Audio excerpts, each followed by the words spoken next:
Good afternoon students, welcome to the next session of social science. एक बार आगे हम अपना चैप्टर स्टार्ट करने से पहले क्विक रिवीजन ले लेते हैं कि हमने प्रीवियस सेशन में क्या किया था। जो हमारे चैप्टर है, chapter number 18, a star and it's system. इस चैप्टर में हमने स्टार्स एंड कॉन्स्टलेशंस के बारे में पढ़ा था, सेलेस्टियल बॉडीज के बारे में पढ़ा था। स्टार्स एंड कॉन्स्टलेशंस में हमने स्टार्स के बारे में पढ़ा था कि जो स्टार्स हैं इनकी अपनी खुद की लाइट होती है, हीट होती है, एनर्जी होती है, लेकिन हम इनकी हीट लाइट को एक्सपीरियंस नहीं कर सकते क्योंकि ये हमसे बहुत ज़्यादा दूर होते हैं। Sun is also big star, but हम उसकी लाइट को एक्सपीरियंस कर सकते हैं क्योंकि हमारी अर्थ जो है वो सन के थोड़ा क्लोज है, तो हम उसकी हीट को, लाइट को, एनर्जी को एक्सपीरियंस कर सकते हैं। जो कॉन्स्टलेशंस होते हैं वो होते हैं जो डिफरेंट डिफरेंट स्टार्स होते हैं, और ये स्टार्स जो होते हैं अलग अलग शेप्स बनाते हैं, उन शेप्स को हम लोग कॉन्स्टलेशंस कहते हैं। और जो सेलेस्टियल बॉडीज हैं, जो हमारे सोलर सिस्टम में प्लैनेट्स हैं, एस्टेरॉइड्स हैं, मीटेरॉइड्स हैं, सन है, और जितने हमारे ड्वार्फ प्लैनेट्स हैं, सैटेलाइट्स हैं, वो सब हमारी सेलेस्टियल बॉडीज होती हैं। अब हमारा नेक्स्ट टॉपिक है सोलर सिस्टम। ये बहुत ही ज़्यादा इंपॉर्टेंट टॉपिक है students, so listen carefully. Solar system is known as the family of the sun. It consists of the planets, moons, asteroids, meteoroids, and comets, which with the sun at the center. The most interesting fact about our solar system is that it has only one planet with life on it is Earth. जो solar system है इसे हम family of the सन कहते हैं, और इसमें जो सन है वो सबसे बीच में सेंटर में होता है, और उसके चारों तरफ प्लैनेट्स, मून्स, एस्टेरॉइड्स, मीटेरॉइड्स और कॉमेट्स होते हैं जो सन के चारों तरफ रोटेट करते हैं। और सबसे इंटरेस्टिंग फैक्ट ये है हमारे सोलर सिस्टम का कि सोलर सिस्टम में जितने प्लैनेट्स हैं उनमें सिर्फ एक अर्थ ही इकलौता ऐसा प्लैनेट है जिस पर लाइफ पॉसिबल है। And look at the diagram of the solar system.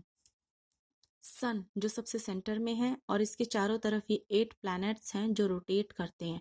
First is mercury, जो सबसे स्मॉलेस्ट प्लैनेट है और सन के सबसे ज़्यादा क्लोज है, इसीलिए ये सबसे ज़्यादा हॉट प्लैनेट है। Second is Venus, third is earth, fourth is Mars, fifth one is Jupiter, sixth Saturn, seventh Uranus and the eighth one is Neptune. ये जो 8 प्लैनेट्स हैं, ये प्लैनेट सन से डिफरेंट डिफरेंट डिस्टेंस पर दूर हैं। सबसे नज़दीक मरकरी है और सबसे दूर नेपच्यून है। इन जितने प्लैनेट्स हैं इनमें से जुपिटर एक इकलौता ऐसा प्लैनेट है जो सबसे ज़्यादा बड़ा है से उसमें शेप में, साइज में, और ये एक ऐसा प्लैनेट है जिसके सबसे ज़्यादा मून्स भी हैं। अर्थ को हम रेड प्लैनेट कहते हैं, ब्लू प्लैनेट कहते हैं। मार्स को हम लोग रेड प्लैनेट कहते हैं। इन सभी प्लैनेट्स के बारे में डिटेल में हम इसी चैप्टर में आगे पढ़ेंगे। सबसे पहले हम डिस्कस करते हैं सन। The sun is not only a huge star but also the biggest celestial object in the solar system, and it is located at the center of the solar system. अभी अभी मैंने आपको बताया कि जो सन है ये ना सिर्फ एक बहुत बड़ा स्टार है, एक बिगेस्ट सेलेस्टियल ऑब्जेक्ट है, ये हमारे सोलर सिस्टम में सबसे सेंटर में लोकेट करता है, जो बहुत ही ज़्यादा अमाउंट में हीट और एनर्जी प्रोड्यूस करता है।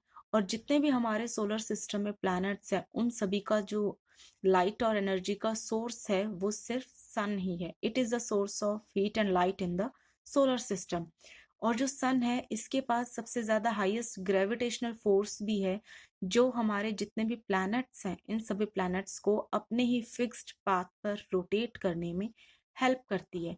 अगर सन के पास ग्रेविटेशनल फोर्स नहीं होता तो जितने भी प्लैनेट्स हैं, आपको पता है स्पेस में कोई भी ग्रेविटेशनल फोर्स नहीं है, अगर सन के पास ग्रेविटेशनल फोर्स नहीं होता तो जितने भी प्लैनेट्स हैं हमारे स्पेस में वो इधर उधर बिखर चुके होते।